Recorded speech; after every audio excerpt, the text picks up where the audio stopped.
Hello friends, how are you? I hope તમે બધા મજામાં છો. આપણે અહીંયા ઓગસ્ટ મહિનાના કરંટ અફેરની ચર્ચા કરીશું. જુલાઈ મહિનાના બાકી છે એ આપણે જલ્દી પૂરા કરીશું.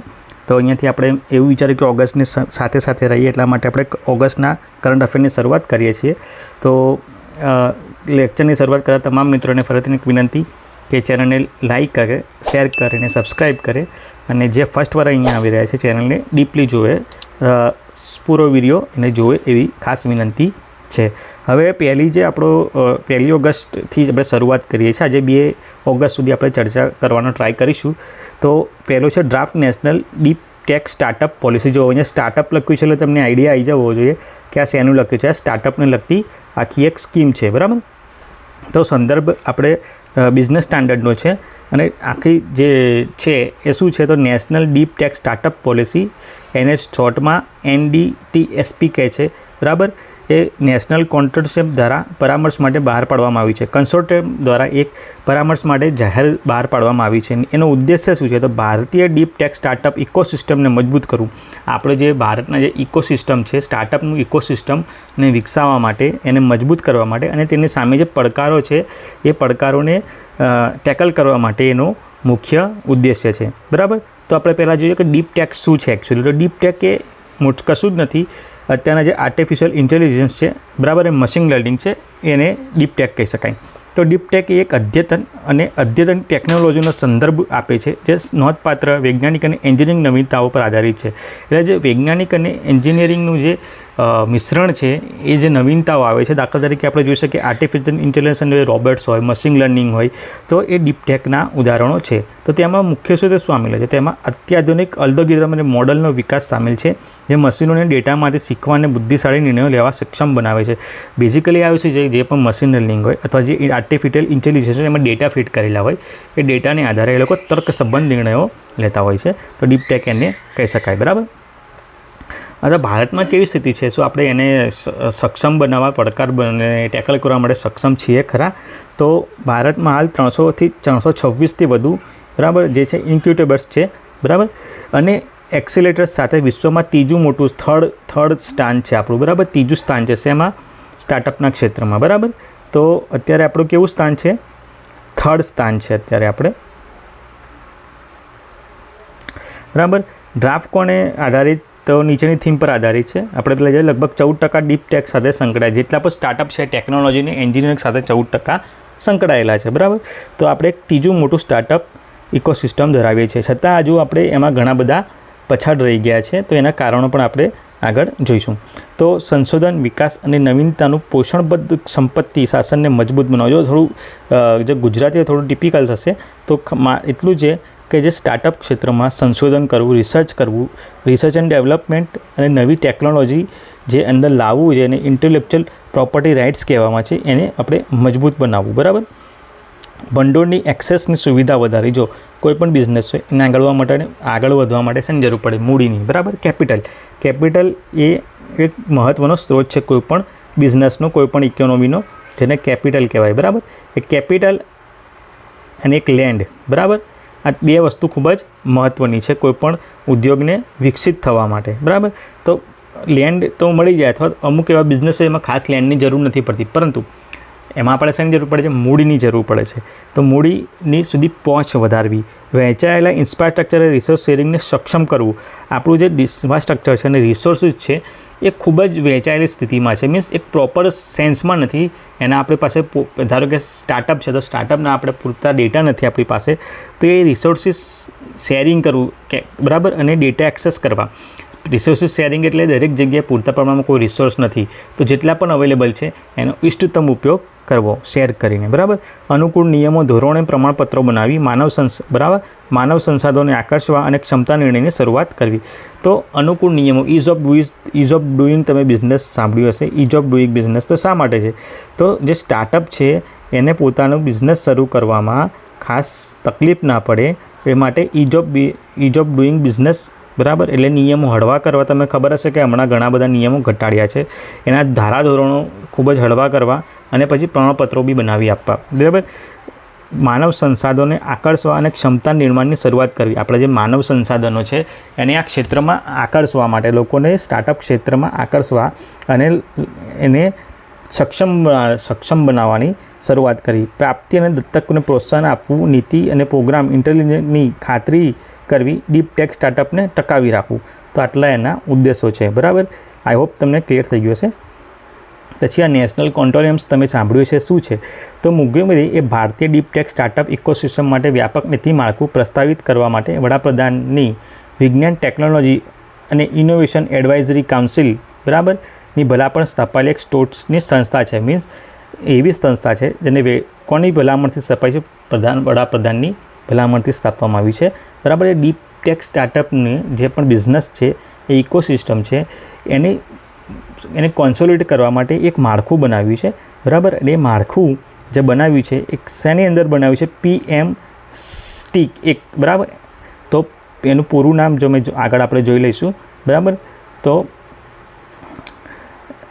ભલામણ પર સ્થપાયેલ ટોચ સ્તરની સંસ્થા છે. ભારત સરકારના મુખ્ય વૈજ્ઞાનિક સલાહકારની અધ્યક્ષતામાં કોણ હોય છે? તો મુખ્ય વૈજ્ઞાનિક સલાહકાર હોય છે. તો વિવિધ સરકારી વિભાગો, ઉદ્યોગો, સંગઠનો, સંશોધનો, સંસ્થાઓ અને નવીનતાના કેન્દ્રોના ઉચ્ચ સ્તરના પ્રતિનિધિઓ સહિત હિતધારકોના વિવિધ જૂથનું પ્રતિનિધિત્વ કરે છે. મીન્સ આમાં આટલા બધા વ્યક્તિઓનો સમાવેશ થાય છે. હવે આગળ PMSTIAC શું છે? બરાબર, તો તે એક સર્વોચ્ચ સંસ્થા છે જે ચોક્કસ સાયન્સ એન્ડ ટેકના ડોમિનન્સની સ્થિતિનું મૂલ્યાંકન કરે છે. સાયન્સ એન્ડ ટેકના એક એવી સંસ્થા છે જે મૂલ્યાંકનકારી સંસ્થા છે.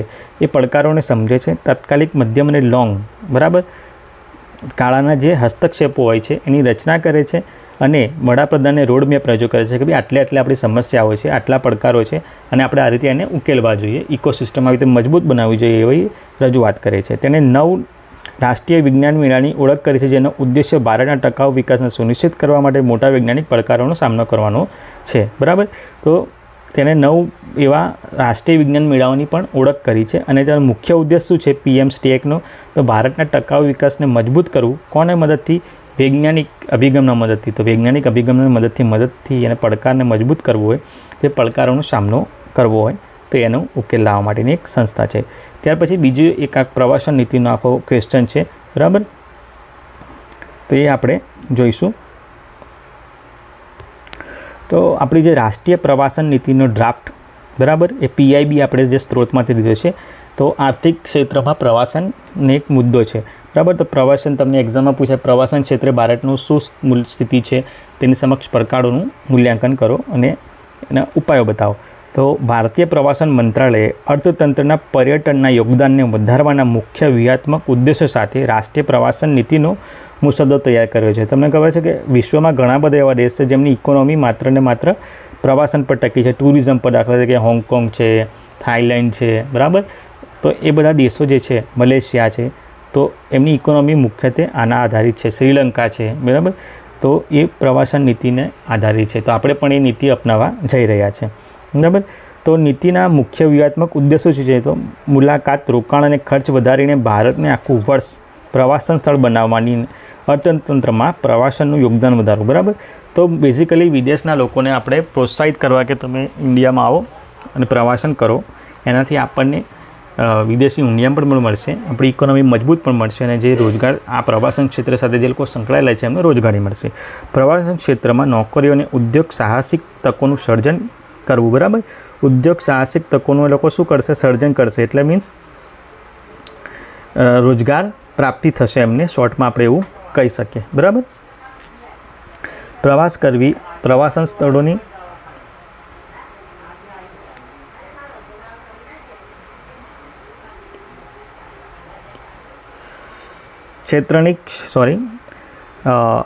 તો પ્રવાસન ક્ષેત્રમાં નોકરીઓ અને ઉદ્યોગ સાહસિક તકોનું સર્જન કરવું અને કર્મચારીઓની સપ્લાય સુનિશ્ચિત કરવી, પ્રવાસન ક્ષેત્રની સ્પર્ધાત્મકતામાં વધારવું અને ખાનગી ક્ષેત્રના રોકાણને આકર્ષવા, સાંસ્કૃતિક અને કુદરતી સંસાધનોની જાળવણી અને વૃદ્ધિ કરવી, દેશમાં પ્રવાસનનો ટકાઉ, જવાબદાર અને સમાવેશી વિકાસ સુનિશ્ચિત કરવો આનો હેતુ છે. બરાબર, તો સમિતિએ એની મુખ્ય ભલામણો કઈ આપી છે? તો એક GST કાઉન્સિલની જેમ NTC કાઉન્સિલની રચના કરવી, પ્રવાસન મુદ્દાઓ પર સરકારોને ભલામણ કરવી, પ્રવાસ હોસ્પિટાલિટી સેક્ટર ઉપર કેપેક્સ ખર્ચ વધારવો, જે કેપેક્સ જે આપણો છે, બરાબર, ઇન્ફ્રાસ્ટ્રક્ચર પર એ ખર્ચ વધારવો, ઓપરેટિંગ ખર્ચ પર સબસિડી મેળવવા માટે 25 કરોડ ક્ષેત્રમાં રોકાણ આકર્ષિત કરવા. બરાબર, તો રોકાણોને આપણે આકર્ષિત કરવા 8 રાજ્યમાં હોસ્પિટાલિટી જે પ્રોજેક્ટ છે તેના માટે ઉદ્યોગની સ્થિતિ જે છે એને વધારે એસેપ્ટેબિલિટી આપવી, બરાબર. સમવર્તી યાદીમાં પ્રવાસન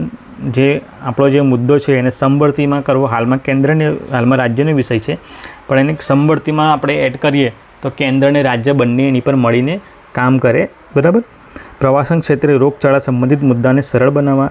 પ્રવાસન જે હોય તો બેઝિકલી આપણે આપણા ફોરેનર્સ જે અહીંયા આવતા હોય તો એને બેઝિકલી આપણા જે અનહાઇજેનિક સ્થિતિ છે એમને ભય રહેતો હોય છે, તો એને સંબંધિત રોગચાળાનો જે મુદ્દાઓ છે એને સરળ બનાવવા, બરાબર. સેક્ટર ઉદ્યોગને દરજ્જો, રોકાણને પ્રોત્સાહન આપવા માટે ઉદ્યોગનો દરજ્જો આપવો, બરાબર. અત્યારે ઉદ્યોગનો દરજ્જો નથી પ્રવાસનને, તો એને સેક્ટર એક ટુરિઝમ સેક્ટરનો આપણે વૈધાનિક રીતે, બરાબર, કાયદાકીય રીતે એને દરજ્જો આપી દઈએ. હોટલો માટે ઇન્ફ્રાસ્ટ્રક્ચર નીતિને ઔપચારિક બનાવી, બરાબર. તો આ બધા એની ભલામણો છે. હવે હાલ એની સ્થિતિ કેવી છે ભારતમાં? તો global travel and tourism development index છે 2021માં, એમાં ભારતનો 54મો ક્રમ છે, એટલે બહુ સારું ના કહેવાય. 2019માં 46મે ક્રમે હતું. વર્લ્ડ ટ્રાવેલ એન્ડ ટુરિઝમ કાઉન્સિલે ગણતરી કરી છે કે પ્રવાસનથી લગભગ $170 બિલિયન ભારતમાં અથવા ભારતના જીડીપીના 5 થી 8%, બરાબર, યોગદાન છે, બરાબર. અને 2021માં 3 કરોડથી વધુ નોકરીઓને સર્જન થયું છે ટુરિઝમના કારણે. અને 2022 સુધીમાં 40 વર્લ્ડ હેરિટેજ સાઇટ આવેલી છે, બરાબર. આપણી 40 વર્લ્ડ હેરિટેજ સાઇટ છે, તો એનો મતલબ શું કે અહીંયા લોકો જોવા આવે, બરાબર. તો 40માંથી 7 પ્રાકૃતિક, 32 સાંસ્કૃતિક અને 1, બરાબર, રાષ્ટ્રીય ઉદ્યાન છે ખાંચનજંગોવા, બરાબર. ખાંગચંડજોંગા એ મિશ્ર પ્રકારનું, એટલે સાંસ્કૃતિક પણ છે અને પ્રાકૃતિક પણ છે.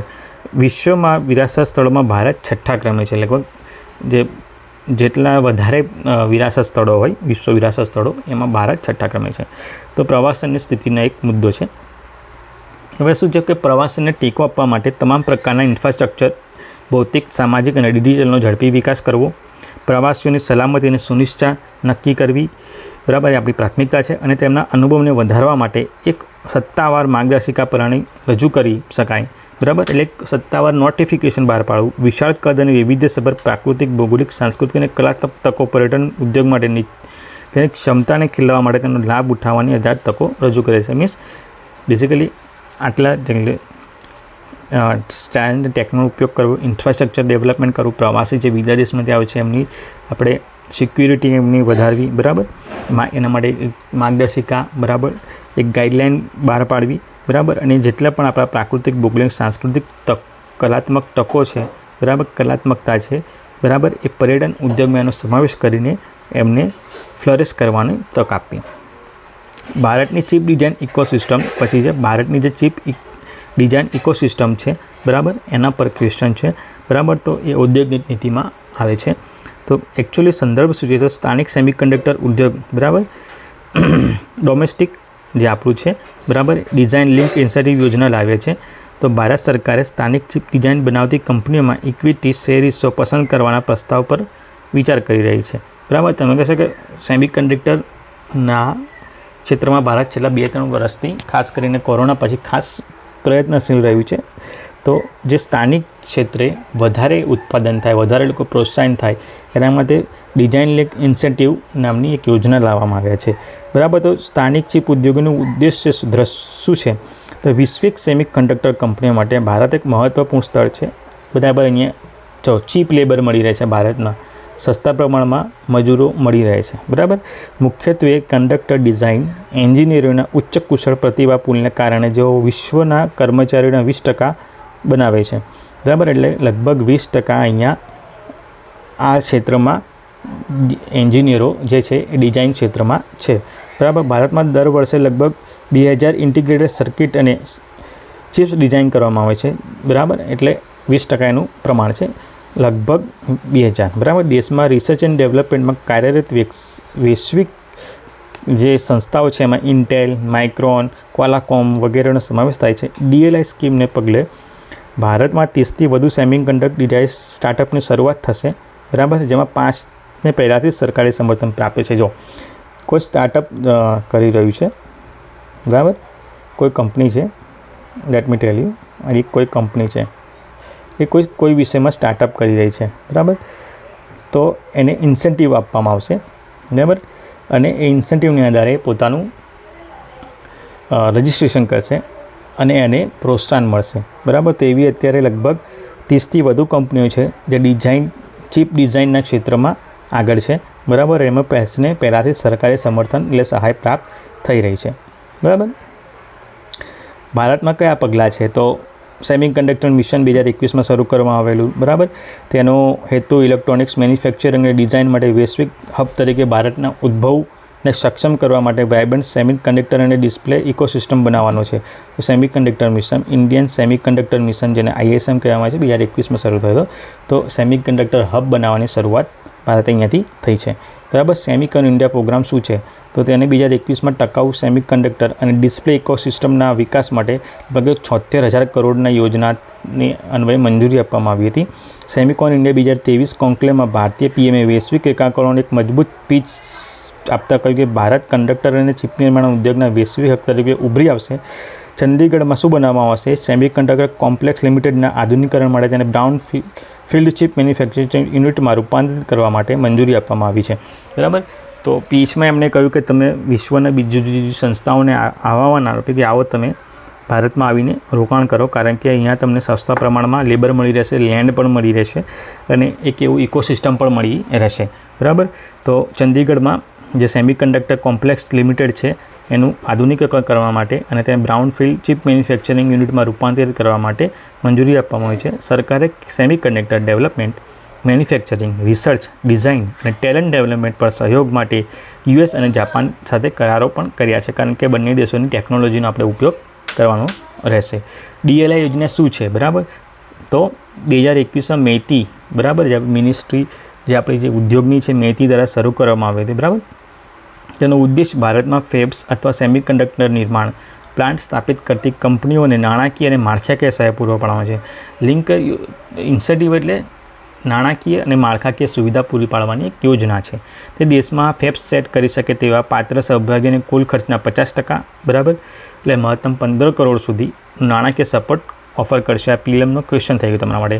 અને મેં મેતીએ એક નિવેદનમાં જણાવ્યું હતું કે તે આવી ઓછામાં ઓછી 20 કંપનીઓને વિકાસને સરળ બનાવે તેવી અપેક્ષા છે. લગભગ આવી 20 જે કંપનીઓ છે એને મદદ કરશે અને આગામી 5 વર્ષમાં 1500 કરોડથી વધુ ટર્નઓવર હાંસલ કરી શકે અને સ્વદેશી નવીનતાઓ કરી શકે છે. એટલે 1500 કરોડ સુધી એમનું ટર્નઓવર જોઈ શકે અને એ સ્વદેશી એટલે કે ડોમેસ્ટિક જે છે, બરાબર, એમની ટેકનોલોજી પ્રાપ્ત કરી શકે.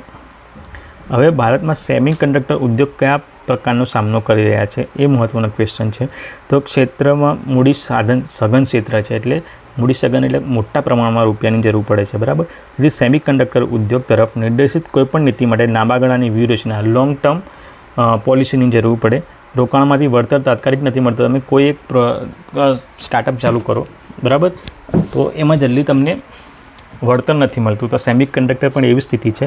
નાસ્કોમ અનુસાર પ્રથમ ઉત્પાદન પર આવતા 2-3 વર્ષ જેટલો સમય લાગે છે. રિસર્ચ એન્ડ ડેવલપમેન્ટ કોઈ પણ હોય તો એમાં રિસર્ચ એન્ડ ડેવલપમેન્ટ ખૂબ જ જરૂરી છે કોઈપણ ઉદ્યોગ માટે, કારણ કે ચિપસેટ નાની થતી જાય છે અને કાર્યાત્મક જરૂરિયાતોને વારંવાર બદલાતી રહે છે. ટેકનોલોજી પણ બદલાતી રહે છે અને ચિપની જે ફોર્મેશન હોય છે, જેનું આકાર હોય છે એ પણ બદલાતો રહે છે. સપ્લાય ચેનમાં જે વિક્ષેપ પડે છે, જેમ કે ચીનમાં કોવિડ સંબંધિત લોકડાઉન દરમિયાન જે બન્યું હતું તે આ ક્ષેત્રમાં સંભવિત રોકાણકારોના વિશ્વાસને ઘટાડી શકે છે. બેઝિકલી આપણે સેમિકોનની જે ચીપ છે એના માટે આપણે કોના પર આધારિત? ચાઇના પર આધારિત છે. તો જ્યારે આપણા એની સાથે સંબંધો બગડે અથવા તો કોઈ પણ આપત્તિ આવે તો એનું જે સપ્લાય હોય છે બંધ થઈ જાય છે. તો એક આપણા માટે પડકાર સમાન છે. તો આપણે ડોમેસ્ટિક લેવલે એને ઉત્પાદન કરવાના પ્રયત્ન કરી રહ્યા છીએ. ભારત ડિઝાઇન સંબંધિત બૌદ્ધિક સંપદા, ઇન્ટેલેક્ચ્યુઅલ પ્રોપર્ટીઝ જેને કહે છે, ઘણા નાના હિસ્સાની માલિકી ધરાવે છે. ઇન્ટેલેક્ચ્યુઅલ જે પ્રોપર્ટી છે એમાં ભારતનું ખૂબ જ નાના પાયે યોગદાન છે, જે મોટેભાગે વૈશ્વિક કંપનીઓ દ્વારા જાળવી રાખવામાં આવે છે. વૈશ્વિક કંપનીઓનો વધારે છે જ્યારે ભારતનો હિસ્સો ઓછો છે, બરાબર. તો I hope you got it. હવે શું કરી શકાય? તો બેઝિકલી વધુ નવીનતા અને રોજગાર સર્જન કરાવવા માટે તેને રોકાણને કેવી રીતે જોડવાની યોજના અંગે તે વિચાર કરવો જોઈએ. તો રોકાણકારોને આકર્ષવાનો પ્રયત્ન કરવો જોઈએ, બરાબર. આવશ્યક છે કે મૂલ્યવર્ધિત પ્રવૃત્તિઓ ચિપ ડિઝાઇનિંગના સંદર્ભમાં દેશમાં લાવવામાં આવે. બીજા શબ્દોમાં કહે તો મૂલ્ય સાંકળમાં આગળ વધવું, બરાબર. એક ચેન ક્રિએટ કરવી અને એક ઇકોસિસ્ટમને સક્ષમ બનાવવું, જેથી એ જો કોઈપણ ક્ષેત્રમાં કોઈ પણ રોકાણ ક્યારે કરે જ્યાં એ લોકો જોઈએ કે અહીંયા ઇકોસિસ્ટમ ડેવલપ થઈ ગયું છે, બરાબર, તો જ લોકો એમાં રોકાણ કરે છે, બરાબર. એ સરકારે રાજકીય રીતે સંચાલિત ઇક્વિટી રોકાણો દ્વારા થતા નૈતિક સંકટને ઘટાડવા માટે લક્ષ્ય મૂલ્યાંકન અને શાસન માટે એક મજબૂત માળખું ઊભું કરવું જોઈએ, બરાબર. તો એક શાસન માટે મજબૂત માળખું એટલે કે આપણે પોલિસી વધુ મજબૂત બનાવવી જોઈએ, સરકારી અડચણો જે આવતી એ ઓછી કરવી જોઈએ. તો નિષ્કર્ષ શું છે? ઉપરોક્ત પગલાઓ અત્યાધુનિક ડિઝાઇન ઇકોસિસ્ટમ બનાવવાની ક્ષમતા ધરાવે છે, જે રાષ્ટ્રીય હિતમાં સેવા આપશે અને બાકીના વિશ્વ માટે સપ્લાયર પણ બનશે.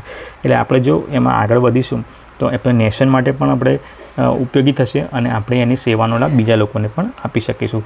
પછી જે ઓડિશા મિલેટ્સ મિશન OMM ચર્ચામાં હતું, તો એ શા માટે છે? તો ભારતમાં જે ઓડિશા છે રાજ્ય છે તેના મિલેટ્સ મિશનમાં બાજરી મૂલ્ય શૃંખલામાં મહિલા સ્વ સહાય જૂથો જે છે, બરાબર, સેલ્ફ હેલ્પ ગ્રુપ છે જે મહિલાઓના, એમનો સમાવેશ કરીને બાજરીને પ્રોત્સાહન આપવા માટે એક પ્રગતિશીલ પગલું ભર્યું છે, બરાબર. તો શોર્ટમાં બાજરીના ઉત્પાદનોને પ્રોત્સાહન આપવાની સ્કીમ છે, બરાબર. આ અન્વયે વિવિધ જિલ્લાઓમાં બાજરી શક્તિ કાફે શું ખોલવામાં આવશે? બાજરી શક્તિ કાફે અને આઉટલેટની સ્થાપના કરવામાં આવશે, જેમાં તમને બાજરી આધારિત ખાદ્ય ચીજોની વિવિધ શ્રેણીનું પ્રદર્શન કરવામાં આવશે. તમને ખબર છે કે આપણા દેશમાં જે ભોજન છે વૈવિધ્યસભર હોય છે, બરાબર. તો આપણે જે રૂટીન ખાતા હોય છે એનાથી આપણને આઈડિયા જ નથી બાજરીની કેટલી પ્રકારની ડિશિસ બનતી હોય છે. તો એનું આઉટલેટ છે એને બહાર પાડવામાં આવશે. OMM એ recipe formulation, packaging, quality control, marketing અને અન્ય કૌશલ્યની તાલીમોની સુવિધા આપે છે. તો આ બધી બાબતોની સુવિધા આપશે. કેવી? રેસિપીની, પેકેજિંગની, ક્વોલિટી કંટ્રોલની, માર્કેટિંગની, અન્ય તાલીમની સુવિધા આપશે, જે મહિલાઓને બાજરી ઉદ્યોગમાં અસરકારક રીતે ભાગ લેવા માટે સશક્ત બનાવશે. SDCSC, બરાબર. SDCS આદિવાસી સંસ્કૃતિને પ્રોત્સાહન આપવા માટેનું એક SDSC એક સંસ્થા છે. ઓડિશા સરકારે આર્થિક વિકાસ સુનિશ્ચિત કરતી વખતે આદિવાસી સંસ્કૃતિને જાળવી રાખવાને પ્રોત્સાહન આપવા માટે વિશેષ વિકાસ પરિષદ સ્પેશિયલ ડેવલપમેન્ટ કાઉન્સિલ્સ, બરાબર, ની અમલમાં મૂકી છે, બરાબર. CDS આના પર ધ્યાન કેન્દ્રિત કરે છે. કઈ બાબતો પર? તો આદિવાસી ઓળખના મહત્ત્વના સાંસ્કૃતિક ચિહ્નોને ઓળખવા અને પ્રોત્સાહન આપવું, જેમ કે ભાષા, સાંસ્કૃતિક વન જે પવિત્ર ગ્રુપ્સ કહેવાય, બરાબર, અને આદિવાસી કારીગરો. તો જે એમની ખાસિયતો છે એને જાળવી રાખવાનો પ્રયત્ન કરવો. આદિવાસી સંસ્કૃતિને બોલી અને સંસ્કૃતિ વિશે લોકોને શિક્ષિત કરવા અને 21થી વધુ આદિવાસી પ્રાવીણ્ય કેન્દ્રોની સ્થાપના કરવામાં આવશે. 45થી વધુ પવિત્ર વનનું સંરક્ષણ કરવામાં આવશે. સંસ્કૃતિને જાળવી રાખવા માટે રોજગારીની તકો ઊભી કરવા માટે 40,000થી વધુ આદિવાસી કારીગરોને કારીગર ID આપવામાં આવ્યા છે અને વિકાસના પ્રોજેક્ટોમાં સાંસ્કૃતિક સંદર્ભને સુનિશ્ચિત કરવામાં આવશે. તો બેઝિકલી એમની જે ખાસિયતો છે એને જાળવી રાખવાના પ્રયત્ન કરવામાં આવશે. પછી GI ટેગ, જે મહત્ત્વના 3 GI ટેગ ચર્ચામાં હતા એ જોઈ લઈએ. જાડેરી નામકટ્ટી નામની એક લાકડીની ડિઝાઇન છે, લાકડીઓ છે, બરાબર. તો એ ચર્ચામાં હતું. તો સફેદ રંગ, આંગળી જેવો આકાર અને સરળ રચના સાથે માટીની લાકડીઓ છે, બરાબર, એને જાડેરી નામકટ્ટી કહે છે. ક્યાં જોવા મળે છે? તો તિરુવનમકટ્ટી, બરાબર, જિલ્લામાં તિરુવનમલાઈના તમિલનાડુનું જાડેરી ગામ છે ત્યાં જોવા મળે છે. ગામના નામ ઉપર જાડેરી નામકટ્ટી તમને કોલમ મેચ કરવામાં પૂછાઈ શકે એમ છે. કન્યાકુમારી માટીકેડા, બરાબર. તો કન્યાકુમારીને માટીકેડા, બરાબર. તો એમાં શું છે? ઔષધીય મૂલ્યો છે. જો ચિત્ર તમે જોઈ શકો છો, અલગ અલગ પ્રકારના કેળા છે આ રહ્યા, બરાબર. તો એ ઔષધિ મૂલ્યો સાથે છે, બરાબર. અત્યંત સુગંધિત છે, સબ એસિડ સ્વાદ સાથે મીઠી અને પાવડરી, બરાબર, પ્રકૃતિ છે. મીન્સ એ પ્રાકૃતિક રૂપે મળતો કેળાની પ્રકૃતિ જાત છે, બરાબર. ક્યાં ગાડી? તમિલનાડુ, કન્યાકુમારીમાં મળે છે, બરાબર. ચેડાબેટ્ટી સાડી છે, ચેડી બુટ્ટા જે સાડી છે એ ચર્ચામાં છે. તો એ પણ તમિલનાડુની છે, બરાબર. તો art silk and cotton mix ફેબ્રિક્સમાંથી બનાવવામાં આવે છે. હેન્ડલૂમ જે મુખ્ય ભાગે સૌરાષ્ટ્રના વણકર સમુદાય દ્વારા બનવામાં આવે છે, બરાબર. પછી ઉલ્લાસ વન જે હતું નવ ભારત સાક્ષરતા કાર્યક્રમ છે. અહીંયા સાક્ષરતા કાર્યક્રમ છે, એ નેવી એપ છે ઉલ્લાસ. તો NEP જે હતી, NEP એટલે ન્યૂ એજ્યુકેશન પોલિસીની 3જી વર્ષગાંઠ છે 2023માં. તો શ્રી ધર્મેન્દ્ર પ્રધાન જે કેન્દ્રીય શિક્ષણ મંત્રી અને કૌશલ્ય વિકાસ ઉદ્યોગ સાહસિકતા મંત્રી છે, એમણે ઉલ્લાસ નવ ભારત સાક્ષાત કાર્યક્રમ અથવા ઉલ્લાસ એપ્લિકેશનની મોબાઈલ એપ્લિકેશન લોન્ચ કરી છે. તો ઉલ્લાસ શાના મળે છે? તો શિક્ષણને લગતી છે. અમલીકરણ પહેલ સ્વયંસેવક કાર્ય કરે છે. તે સ્વયંકોને રાષ્ટ્ર નિર્માણ તરફ ડ્યુટી અથવા કર્તવ્ય બોધમાં ભાગ લેવા પ્રોત્સાહિત કરે છે. આ લોકોને સેલ્ફ ડ્યુટીના આધારે સ્વયંસેવકોની જેમ જોડાવા માટે પ્રોત્સાહન કરે છે, બરાબર. વિદ્યાર્થી સ્વયંસેવકોને શાળા યુનિવર્સિટીમાં ક્રેડિટ અને અન્ય માધ્યમો સાથે પ્રમાણપત્રો, પ્રશંસાના પાત્રો અને સન્માન દ્વારા પ્રશંસા સાથે પ્રોત્સાહિત કરવામાં આવે છે. જેમ NCC તમે જોયું છે ને એ ટાઈપનું છે. બરાબર. ઉલ્લાસે 15 વર્ષ તેથી વધુ વયના નાગરિકોને એમાં ઇન્ક્લુડ કરે છે જેમણે શાળાઓમાં જવાની તક ગુમાવી દીધી હતી અને શિક્ષણના અંતરને દૂર કર્યું હતું. આ પહેલમાં આ વિદ્યાર્થીઓને ઓપન સોર્સ લર્નિંગ પ્લેટફોર્મ પૂરું પાડવાને તેને ફરીથી શિક્ષણમાં લાવવાની ક્ષમતા છે. મીન્સ જે લોકોની સ્કૂલ છૂટી ગઈ છે એ લોકોને ફરીથી રીજોઈન કરવા માટેની એક એપ છે. સરકારી આંકડા મુજબ 2022-23માં 12 લાખથી વધુ વિદ્યાર્થીઓ શાળા છોડી દીધી છે, જેમાં મોટે ભાગે છોકરાઓ છે. મહત્વ શું છે? ઉલ્લાસ નવ ભારત સાક્ષરતા કાર્યક્રમનો લોગો અને સૂત્ર સમગ્ર રાષ્ટ્રમાં ફેલાતા અભિયાનના ઉત્સાહ અને જ્ઞાનના પ્રકાશનું પ્રતીક છે. તો બેઝિકલી જે લોકોનો અભ્યાસ છૂટ્યો છે, બરાબર, એમને ફરીથી અભ્યાસમાં લાવવાનો એક પ્રોગ્રામ છે અને એને લગતી આ એપ છે. બરાબર. ભારતીય કંપનીને ટૂંક સમયમાં ફોરેન એક્સચેન્જમાં લિસ્ટ થઈ શકશે એવું એક સ્ટેટમેન્ટ આપવામાં આવ્યું છે. બરાબર. તો ભારતીય કંપનીઓને ટૂંક સમયમાં જ તેમની સિક્યુરિટીઝને વિદેશી એક્સચેન્જ પર નિર્દિષ્ટ અધિકાર ક્ષેત્રોમાં સીધી સૂચિબદ્ધ કરવાની મંજૂરી આપવામાં આવશે. સ્ટોક એક્સચેન્જ પર સ્ટોક લિસ્ટિંગ એટલે શું?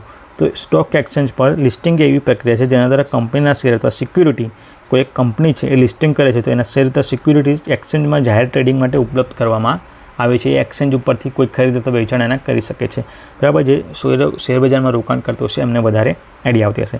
તે રોકાણકારોને કંપનીના સ્ટોકને ખરીદવાની, વેચવાની મંજૂરી આપે છે. કંપનીને નાણાકીય બજારમાં મૂડી અને દ્રશ્યતાની એક્સેસની પ્રદાન કરે. શોર્ટમાં તમે રજિસ્ટર કરો અને પોતાના જે સિક્યુરિટી અથવા જે શેર છે, બરાબર, એને ટ્રેડ કરો. વર્તમાન સ્થિતિ શું છે? તો હાલમાં ભારતીય કંપનીઓને પોતાની જાતના સ્થાનિક જે સ્ટોક એક્સચેન્જમાં સૂચિબદ્ધ કર્યા વિના વિદેશમાં તેમની સિક્યુરિટી સૂચિબદ્ધ કરી શકે. પહેલાં એમને શું છે કે ડાયરેક્ટ નથી કરી શકતા. પહેલાં ભારતીય જે શેરબજારની કંપનીઓ છે, જે સૂચકાંકો છે, એમાં એમણે સૂચિબદ્ધ થવું પડે છે, રજિસ્ટ્રેટ કરવું પડે છે, પછી ફોરેનમાં કરી શકે છે. પણ હવે એમાં સુધારો કરવામાં આવશે. બરાબર. તો હાલમાં ભારતીય કંપનીઓ અમેરિકન ડિપોઝિટરી રિસિપ્ટ્સ ADR અને ગ્લોબલ ડિપોઝિટરી સિસ્ટમ GDR દ્વારા વિદેશમાં નાણાં એકત્ર કરી શકે છે. બરાબર. ભારતીય કંપનીઓ વિદેશમાં વિનિમય કેવી રીતે સૂચિબદ્ધ કરશે? તો પ્રક્રિયા છે, બહુ ડિટેલમાં જવા જતા ખાલી ગાંધીનગરમાં જે IFSC છે, ફાઇનાન્શિયલ સર્વિસ સેન્ટર પર પ્રારંભિક સૂચિ સામેલ થશે. ત્યારબાદ 7 અથવા 8 નિર્દેશ વિદેશી અધિકાર ક્ષેત્રોમાં સૂચિબદ્ધ કરવાની પરવાનગી આપવામાં આવશે. તો બધી પ્રક્રિયા ગાંધીનગર ખાતે આવેલા IFSCથી થશે. તેનાથી શું થશે? તો બાદમાં વ્યવસાય માટે કેપિટલ એક્સેસની તકોને વિસ્તૃત કરવામાં આવશે. એટલે કેપિટલ બિલ્ડિંગ થશે અને વધુ વિદેશી રોકાણકારોને આકર્ષણ કરવામાં મદદરૂપ છે, જે આખરે ભારતીય કંપનીઓને વધુ સારા મૂલ્યાંકન તરફ દોરી જશે. એટલે ક્રેડિટ રેટિંગમાં ભારતીય કંપનીનું સ્થાન વધી જશે. IFSC શું છે? આ એક પ્રિલિમનો ક્વેશ્ચન કરતાં પૂછાઈ શકાય. તો એક વિશેષ આર્થિક ક્ષેત્ર છે ગાંધીનગરમાં અને સ્થાનિક અર્થતંત્રના અધિકાર ક્ષેત્રની બહારના ગ્રાહકોની સેવા પૂરી પાડે છે.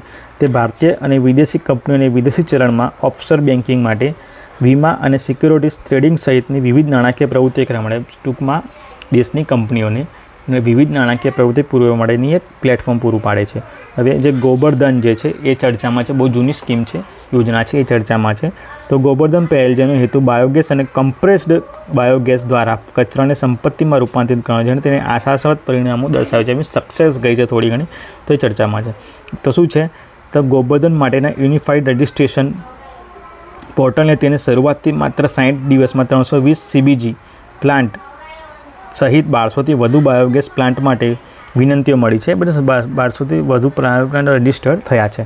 એનો હેતુ શું છે? તો ઉદ્દેશ્ય ગ્રામીણ પરિવારને લાભ આપતા કાર્બનિક કચરાનું વૈજ્ઞાનિક રીતે વ્યવસ્થાપન કરવાનો છે અને તેમાં સરકાર, ખાનગી એટલે પ્રાઇવેટ પ્લેયર્સ અને અન્ય હિતધારકો વચ્ચે સહયોગ સામેલ છે. તો PPP મોડલના આધારે કામ કરે છે અને કેન્દ્રીય જલશક્તિ મંત્રીએ ગોબરધન માટે એકીકૃત નોંધણી પોર્ટલ શરૂ કર્યું છે. તો કોને અન્વય આવે છે? તો કેન્દ્રીય જલશક્તિ મંત્રાલય હેઠળ આ ગોબરધન પહેલ આવે છે.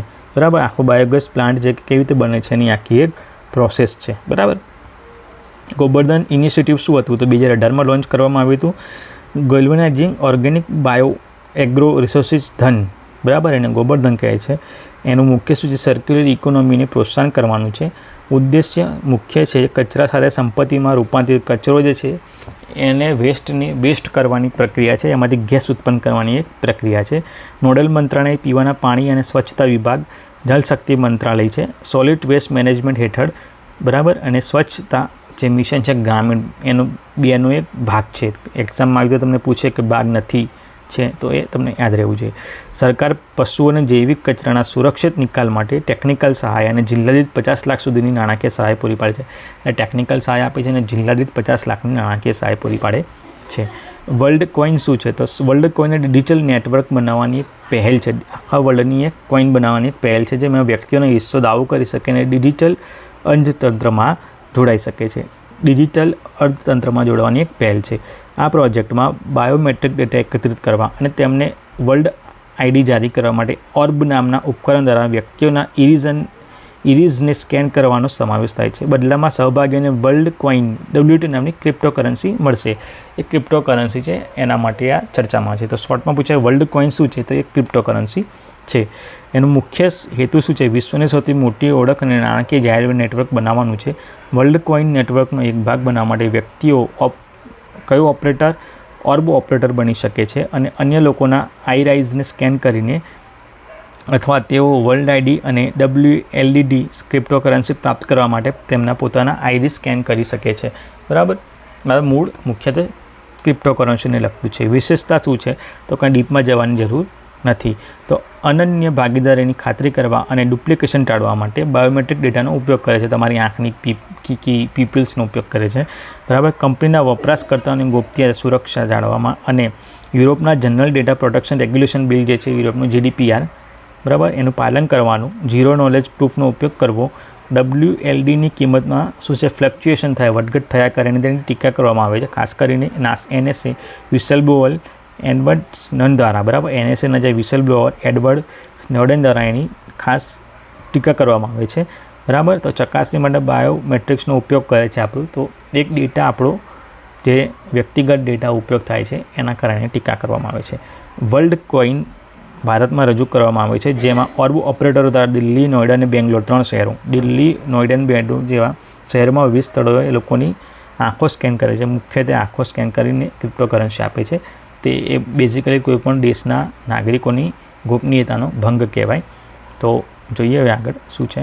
બરાબર. એક સુપર કંડક્ટર બનાવવામાં આવ્યું છે રૂમનું તાપમાનને અનુકૂળ થાય તેવું. બરાબર. તો કોરિયન સંશોધકોએ LK-99 નામના સુપર કંડક્ટર વિકસાવવા હોવાનો દાવો કર્યો છે જે તો ઓરડાના તાપમાન અને આસપાસના દબાણ પર કાર્ય કરે છે. ભૌતિકશાસ્ત્રમાં નિયમમાં ક્ષેત્રમાં એક નોંધપાત્ર પ્રગતિ છે. તો સુપર કંડક્ટર છે શું જોઈ લઈએ. એવી સામગ્રી છે લગભગ 100% કાર્યક્ષમતા સાથે વીજળીનું પ્રસારણ કરે છે અને વિવિધ વ્યવહારુ ઉપયોગો ધરાવે છે જેમ કે MRI મશીન છે, ચુંબકીય લેટિવેશન ટ્રેન્ડ છે. બરાબર. તે બધા શું છે? એ એક જાતના સુપર કંડક્ટર છે. બરાબર.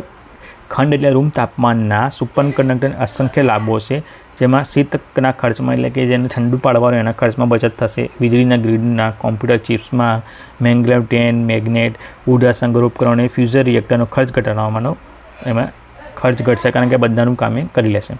મહત્ત્વ શું છે? જો માન્ય કરવામાં આવે તો શોધ કમ્પ્યુટિંગ સહિતની વિવિધ ઉપયોગમાં ક્રાંતિ લાવી શકે છે. ક્વોન્ટમ કોમ્પ્યુટિંગ માટે સુપર કંડક્ટર ખૂબ જ જરૂરી છે. બરાબર. અને અપાર કોમ્પ્યુટેશનલ પાવર પ્રદાન કરે છે. હાલમાં ભૌતિક ક્યુબિટ્સને ભૂલો ટાળવા માટે સુપર ફ્લજની જરૂર છે પરંતુ રૂમ ટેમ્પરેચર સુપર કંડક્ટરના વિસ્તૃત ઠંડક પ્રણાલીની જરૂરિયાતોને દૂર કરી શકે છે.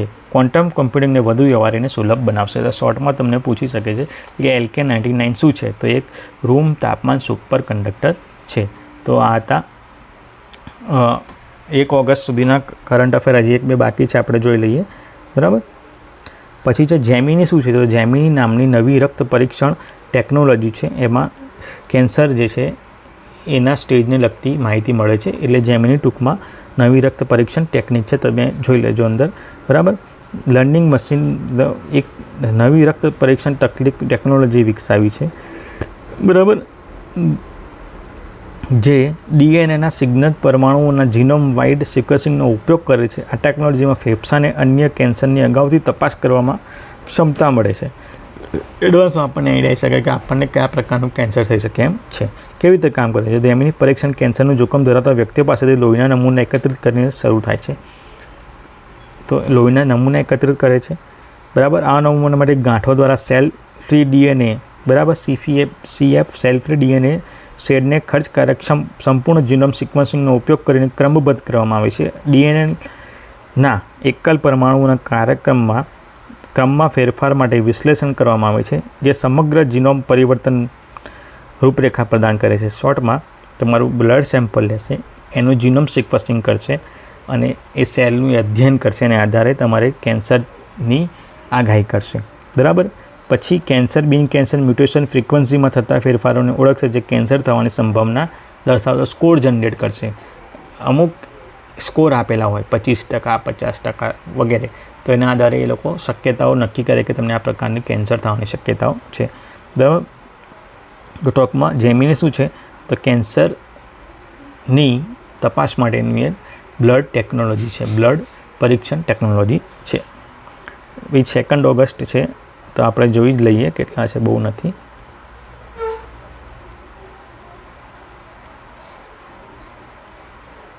ઓકે, તો ઘણું બધું છે. તો 2 ઓગસ્ટ આપણે ફરીથી નેક્સ્ટ ટાઈમ જોઈશું. તો તમામ મિત્રોને ખાસ વિનંતી કે ચેનલને લાઈક, શેર અને સબસ્ક્રાઈબ કરે. આપણે ફરીથી મળીશું નવા લેક્ચર સાથે. ત્યાં સુધી થેન્ક યુ વેરી મચ.